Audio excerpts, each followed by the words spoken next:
ظلموا ظلموا امبابي، ومن دوري أبطال أوروبا طلعوه وبقلشوه وظلموه.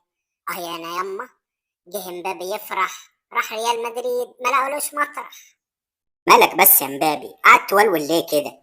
يعني هو انت اول مرة تطلع من دوري ابطال اوروبا؟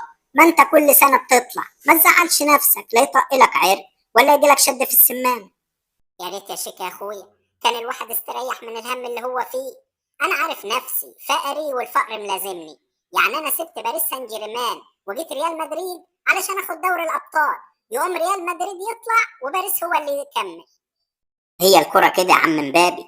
طب ما احنا في الزمالك طلعنا من الكونفدرالية على يد فريق تعبان، وامبارح طلعنا من كاس الرابطة، وعادي يعني الدنيا ما وقفتش. هو احنا شكلنا فقري زي بعض يا كليا يا اخويا؟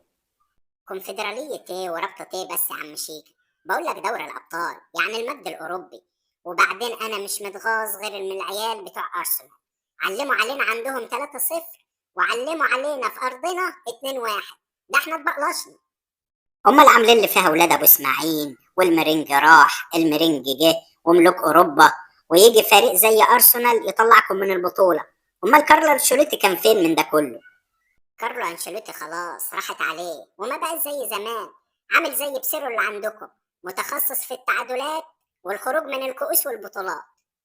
بص يا أنبوبة، الريال والزمالك وجهان لعملة واحدة. السنة اللي عدت الريال خد دوري الأبطال والزمالك خد الكونفدرالية، والسنة دي الاتنين طلعوا من ربع النهائي. عندك حق والله يا شيك يا أخويا. بقول لك إيه، أنت مش رايح تلعب في ليبيا؟ شوف لي مكان هناك وأروح ألعب في ليبيا يا عم، أعمل لي أي حاجة هناك.